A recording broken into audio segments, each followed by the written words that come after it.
পৃথিবীর সবচাইতে বড় কষ্ট হচ্ছে মৃত্যু।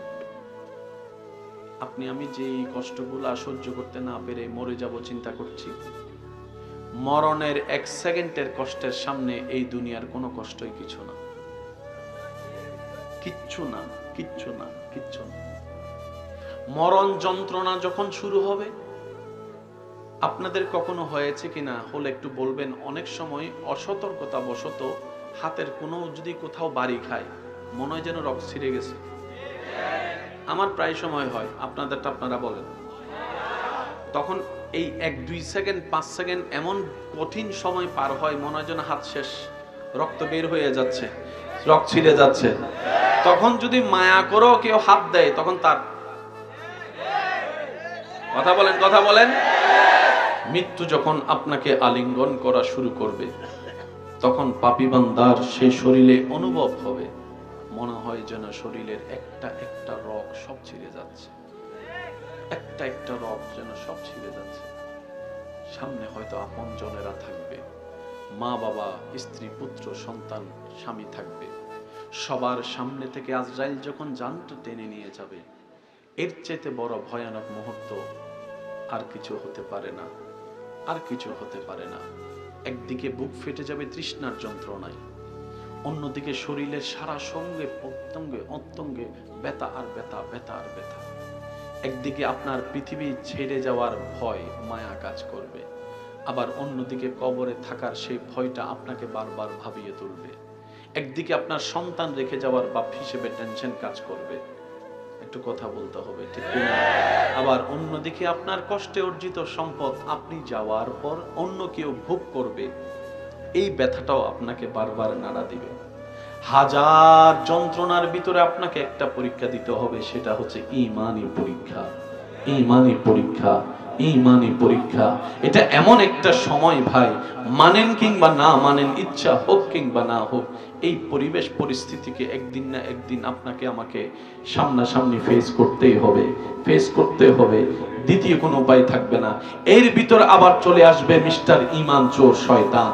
ঈমান নেওয়ার জন্য, ঈমান নেওয়ার জন্য, ঈমান নেওয়ার জন্য আপনাকে আল্লাহ থেকে দূরে রাখার জন্য সারা জীবন সে যত চেষ্টা করেছে, লাস্ট ফাইনাল চেষ্টা শয়তান তখন করবে আপনার অন্তরে আল্লাহর অবিশ্বাস ঢুকাই দেওয়ার জন্য, আপনার অন্তর থেকে নবীর প্রতি বিদ্বেষ আনার জন্য, অস্বীকৃতি আনার জন্য।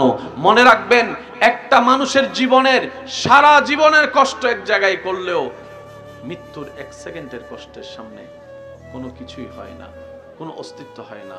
আবার এদের ভিতরে কিছু এমন সৌভাগ্যবান ব্যক্তি আছে যাদের মৃত্যু যন্ত্রণা শুরু হবার আগেই জানটা এমন ভাবে সুন্দর করে বের হয়ে যায়, তার খবরও হয় না, অনুভবও হয় না। সুবহানাল্লাহ বলেন না, আরেকটু জোরে বলেন না সুবহানাল্লাহ। ইয়া আইয়াতুহান নাফসুল মুতমাইন, কোরআনের মধ্যে সেই দৃশ্যের বর্ণনা এমন ভাবে দিচ্ছে, রব্বুল আলামিন বলে, মৃত্যুর চাইতে বড় ভয়ানক যন্ত্রণার কিছু হতে পারে না। কুল্লু নাফসিন যায়িকাতুল মউত, প্রাণী যেই হবে মৃত্যুর স্বাদ তাকেই গ্রহণ করতে হবে। তবে হ্যাঁ, জেনে রাখো, মনে রাখো আমার বান্দারা, এই বান্দাদের ভিতরে যারা সারাটা জীবন আমি রবকে খুশি করে চলতে পারবে, নবী মুস্তাফার সুন্নতকে সাথে নিয়ে চলতে পারবে, তাদের মৃত্যুর যন্ত্রণার সময় আমি আল্লাহ এমন ভাবে রহমত নাজিল করব, শরীর থেকে জান বের হয়ে যাবে, খবরও হবে না, চোখ খুলে দেখবে জান্নাতের বাগানের মধ্যে বসে আছে। সুবহান আল্লাহ, আমাদেরকে এরকম একটা মৃত্যু দান করুন, আমিন। আমি প্রায় সময় বলি, আজকেও বলি, আমার ভাইরা, যুবক যুবক একটু মনোযোগ। মরণ তো সবারই আছে, কোনো না কোনো ভাবে তো মরণ। আল্লাহ আমাদেরকে তুমি বেইজ্জতের মরণ দিও না। ভাইয়া ভাইয়া ভাইয়া ভাইয়া প্লিজ, আল্লাহর কাছে সবসময় ফরিয়াদ করবেন, আল্লাহ আমাদেরকে তুমি বেইজ্জতের মরণ দিও না। আমরা মারা গেলে আমাদের চেহারাটা যেন ভয়ানক না হয়। অনেক মানুষ তো এমন ভাবে মারা যায়, অ্যাক্সিডেন্টে চেহারা দেখার পরিবেশ। তো আল্লাহর কাছে সবসময় দোয়া করবেন, আল্লাহ মৃত্যু তো একদিন আছে, মরতে তো হবে, দ্বিতীয় কোনো অপশন নাই। আল্লাহ আমাদের মৃত্যুটা তুমি এমন অবস্থায় দিও, অজু অবস্থায় যেন আমরা থাকতে পারি। তোমার দরবারে নামাজে দাঁড়িয়ে যখন রুকু শেষ করে সিজদায় চলে যাব, আল্লাহ আমার কপালটা তোমার শাহী দরবারে থাকবে, আল্লাহ আমার হাত দুইটা তোমার দরবারে সিলিন্ডার অবস্থায় থাকবে, আল্লাহ আমার নাকটা তোমার রহমতের দরবারে ঝুঁকানো অবস্থায় থাকবে, আমার হাঁটু দুইটা ভাঙ্গা অবস্থায় থাকবে, কোমরটা ভেঙে যাওয়া অবস্থায় থাকবে, আল্লাহ আমার পুরা শরীরটা তোমার দরবারে সিজদা অবস্থায় থাকবে, আর জবানে তোমার প্রশংসা থাকবে, সুবহান রাব্বিয়াল আলা, সুবহান রাব্বিয়াল আলা, সুবহান রাব্বিয়াল আলা। আল্লাহ আমাদের মৃত্যুটা এমন ভাবে দিও যেন কপালটা সিজদায় থাকে, জবানে তোমার প্রশংসা থাকে, জানটা যদি বের হয়ে যায় ওই মুহূর্তে, এর চাইতে বড় সৌভাগ্য আমাদের জন্য আর কিছু হতে পারে আছে? সবার উত্তর শুনে আছে? দেখে দেখে শুনে, তার মানে চাচা জায়গা খাইতে দেন চাচারে।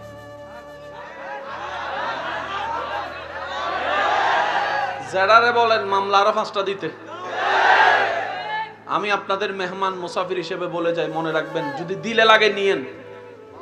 মামারে বললেন মার জায়গা খাইতে, বন্ধুরে বলেন 1 লাখ টাকা মাইরা খাইছে। অভাবের কারণে, গরিব হওয়ার কারণে যে আত্মীয়রা আপনাকে অবহেলা করেছে, 2টা গালি দিয়েছে, বড় কথা বলেছে, শুনেছে? শুনে তাহলে দিতে দেন। বলে না বলে না বলে না বলে না, জোরে জোরে জোরে। আপনাকে কেউ গালি দিলে আপনার রব শুনে, তো দিতে দেন। আপনার উপর অত্যাচার করলে আপনার রব দেখে, তাহলে করতে দেন। আর রব কখনো গালিদাতার পক্ষে থাকে না, অত্যাচারীর পক্ষে থাকে না, মজলুমের পক্ষে থাকে। আপনার যেটাকে বলেন আপনাকে আরো অত্যাচার করতে, দেখবেন সে জালিম হবে, আপনি মজলুম হবেন, আপনার রব আপনার পক্ষে দাঁড়িয়ে যাবে। যেই দিনেই আপনার রব আপনার পক্ষে দাঁড়িয়ে যাবে, ইজ্জত আপনার জন্য, সম্মান আপনার জন্য, টাকা আপনার জন্য, শান্তি আপনার জন্য, জান্নাত আপনার জন্য হয়ে যাবে। 2 হাত তুলে তাকায় বলো ঠিক কিনা? আল্লাহু আকবার। উচ্চ আওয়াজ একবার বলি মারহাবা। যে 2জন যুবক আমাকে, 3-4 জন যুবক আমাকে ভালোবাসেন, আবদার করে একটা কথা বলতে চাই, অনুমতি আছে? বলেন অনুমতি আছে? ধাক্কা খাইলে, বলেন ধাক্কা খাইলে পাক্কা হয়, ধাক্কা খাইলে পাক্কা হওয়ার প্রথম শর্ত হচ্ছে ধাক্কা খাওয়া। ভাইয়া ভাইয়া কথা বলেন না প্লিজ। মাহফিল আদবের জায়গা, মহাব্বতের জায়গা, ঠিক না? আমরা যদি এটাকে ধরে রাখতে পারি, এখানে নূর আসবে, রহমত আসবে। আর আমি অনুরোধ করব, যে কোনো মাহফিলে যাবেন অজু রাখবেন আর টুপি রাখবেন।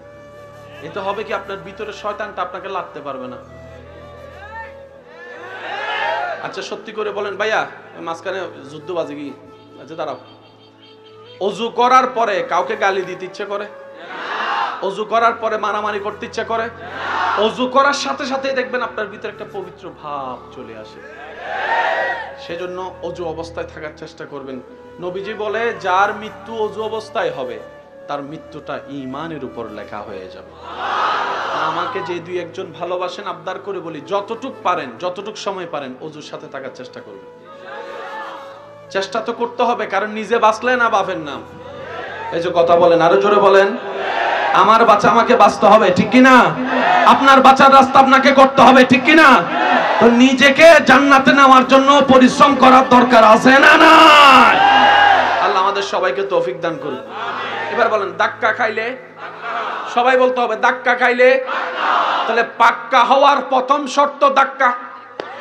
তো ধাক্কা খাওয়ার জন্য ধাক্কা দেনেওয়ালাও তো লাগবে। এই ধাক্কা দেনেওয়ালা চাচা, জেডা, মামা, নেতা, কেতা, বড় ভাই, কাকা, আওয়াজ দেন আওয়াজ দেন আওয়াজ দেন আওয়াজ দেন না।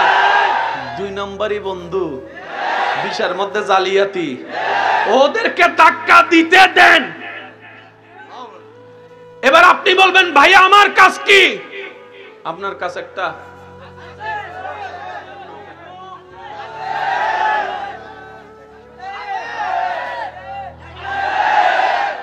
ওনার হুকুম আসা পর্যন্ত আপনার যেদিন ওনার কথা বলা শুরু করবে তারপরে কইেন চাচা আইও খেলা হবে।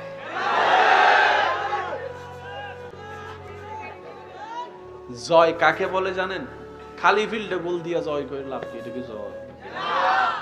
যখন বিরোধী দল হবে আর্জেন্টিনা ব্রাজিলের মতো খেলোয়াড়, কইেন একটা গোল দিলে মনে হবে যেন আপনি বিশ্বকাপ জয় লেগেছেন। কেউ বিশ্বকাপ পেয়ে খুশি হয়, কেউ ব্রাজিল আর্জেন্টিনার মতো দলকে হারাইয়া খুশি হয়। তারা যদি কয় বিশ্বকাপ তো তুই ফার্স্ট নাই, কয় ফাল লাগতো না, দুইটা বড় দলের একটা হইলো গোল দিছি বেড়া, এর চেয়ে বড় হওয়ার কি হইতে পারে? কথা বলেন ঠিক কিনা? ধাক্কা দিলে না আপনি সহ্য করবেন, তো ধাক্কা দেওয়ার আগে যদি আপনি কোন আয় মাঠে চল খেলা হইব, জিতা যাবে? বলেন না জিতা যাবে? আমি সবার মুখে শুনতে চাই জিতা যাবে। দ্বিতীয় একটা কথা এখানে মনে পড়ছে, নোট করে রাখবেন, বলে যাচ্ছি। আমাদের মা বাবাদের, বর্তমান যারা মা বাবারা আছেন, যদি আমার কথা শুনে থাকেন, আমি আপনাদের ছোট ভাইয়ের একটা আবদার মনে রাখবেন। আমরা কিন্তু বাচ্চাদেরকে এখন একটা পড়ালেখার প্রতিযোগিতায় লাগাই দিছি, রোল নাম্বার 1 হতেই হবে, রোল নাম্বার 1 হতেই হবে। কি ব্যাপার? রোল নাম্বার 1 আছে কি জিনিসটা? কি রোল নাম্বার 1টা কি? আমি বললাম সে ক্লাস 9 পর্যন্ত রোল নাম্বার 1 ছিল, মানলাম। এসএসসি তে গোল্ডেন এ প্লাস পাইছে, মানলাম। ইন্টারে গোল্ডেন একদম টপ এ প্লাস পাইছে, মানলাম। ইন্টারের পরে যাইয়া মাথা আউট হয়ে গেছে, লাভ কি? কথা বলেন না রে ভাইয়া, কোন লাভ আছে? নাম্বার নেওয়ার দরকার নাই, জ্ঞান নেন, জ্ঞান জ্ঞান। আমি কি বুঝাতে পারছি কথা? এবার আসেন, সবাই পরীক্ষা দিলে কি পাইতে চায়? এ প্লাস স্কেল ফেট পড়ে না তো? এই এ প্লাসের লগে যদি এক তোলা স্বর্ণ থাকতো তাহলে মনের একটু বুঝ দিতে পারলে গোল্ডেন এ প্লাসটা জিনিসটা সুন্দর হইতো।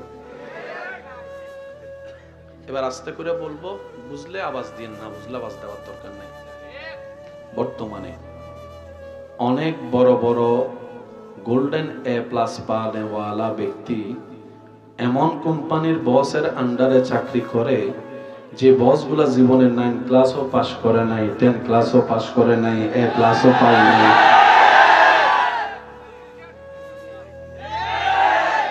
গোল্ডেন এ প্লাস যে পেয়েছে সে ক্লাস 9 এর সেই বসকে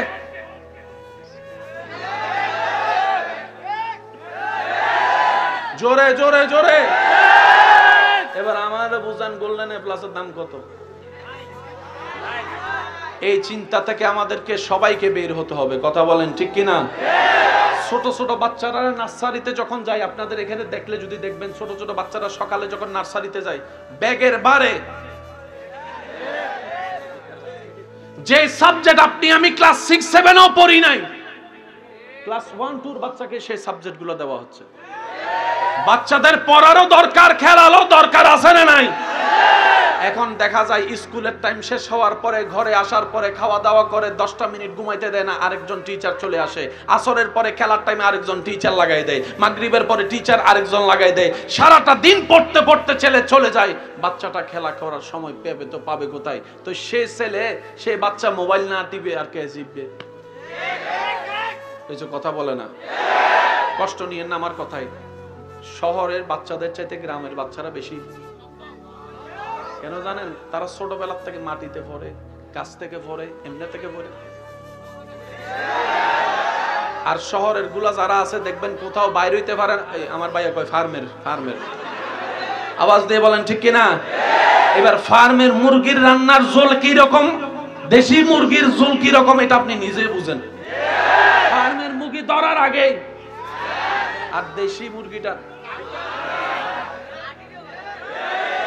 অনেকে গ্রামের মানুষকে হেয় করে, শহরের মানুষ নিজেকে দাবি করে। আমি বলি ভাই শ্রদ্ধার সাথে, আপনার পূর্বপুরুষকে দেখেন, হয়তো বাবা না হয় দাদা, কোনো না কোনো গ্রাম থেকে শহরে গিয়েছিল, কোনো না কোনো গ্রাম থেকে।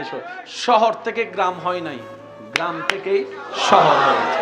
এবার বলেন শহর সিনিয়র না গ্রাম সিনিয়র? যারা শহরে থাকে 20-30 বছর, শেষ পর্যন্ত একটু প্রাণ ভরে নিঃশ্বাস নেওয়ার জন্য বছরে 1-2 হলো গ্রামে আসে।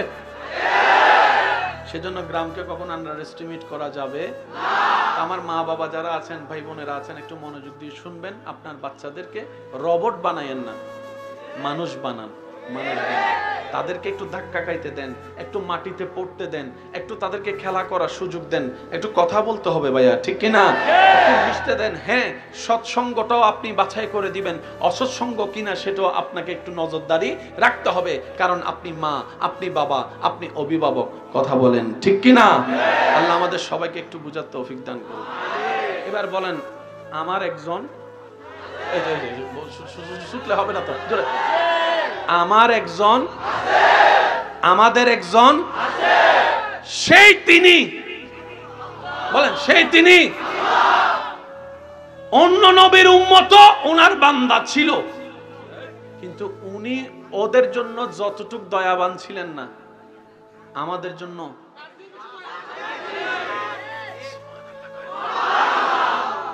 এবার ফেরেশতা জিজ্ঞেস করে, আল্লাহ, আচ্ছা আমি ছোট্ট করে কইলে আপনারা বুঝতে পারবেন।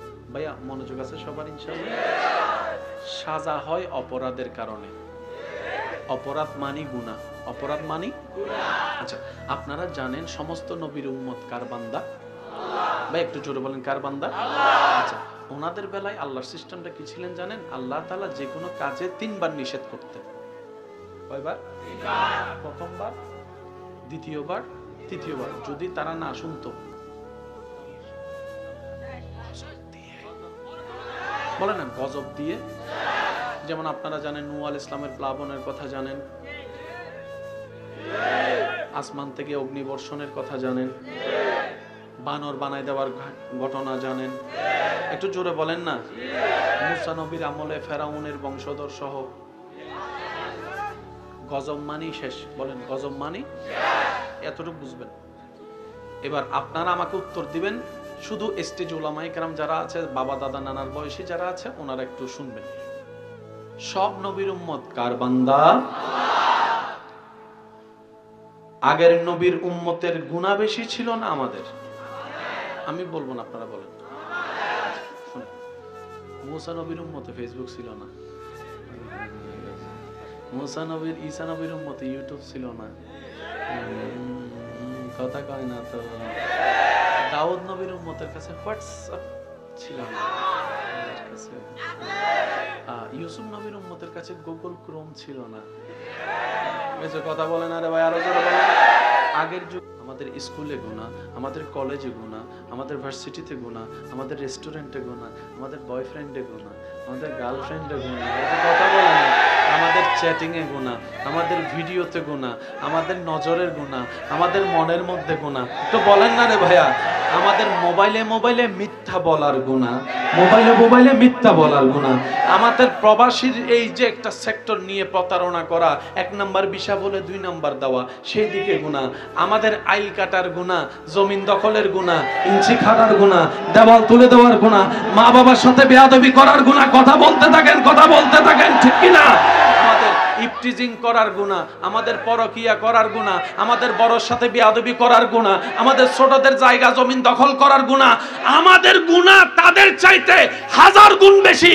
তারা 1 সপ্তাহ মিলে যেই গুনাহ করত, আপনি আমি 1 মিনিটে তার চাইতে বেশি গুনাহ করি, তার চাইতে বেশি গুনাহ করি। কথা বলেন ঠিক কিনা? তখনও এই জমিন ছিল, এখনো যে জমিনটা আছে, তখনও সেই সূর্য ছিল, এখনো যে সূর্যটা আছে, তখনও সেই চন্দ্র দেখেছে, এখনো যে চন্দ্র আলোকিত করছে, তখনও জিব্রাইল ছিল, এখনো জিব্রাইল আছে। আমি সবার মনোযোগ চাচ্ছি, আমার নবীর উম্মত যারা আছেন, নবী রাহমাতুল লিল আলামিনের উম্মত, সবার একটু মনোযোগ চাচ্ছি। এবার আসমান বলে, জমিন বলে, আল্লাহ তোমার জমিনে তোমার বান্দারা তোমার আদেশ অমান্য করে গুনার পর গুনাহ করে যাচ্ছে। সকালে গুনাহ, দুপুরে গুনাহ, বিকেলে গুনাহ, রাতে গুনাহ, সন্ধ্যায় গুনাহ, ঘরে গুনাহ, বাহিরে গুনাহ, কলেজে গুনাহ, ভার্সিটিতে গুনাহ, এখানে গুনাহ, সেখানে গুনাহ। আল্লাহ, তারা গুনায় গুনায় ভরপুর। এমন কি রাতে যখন ঘুমাইতে যায়,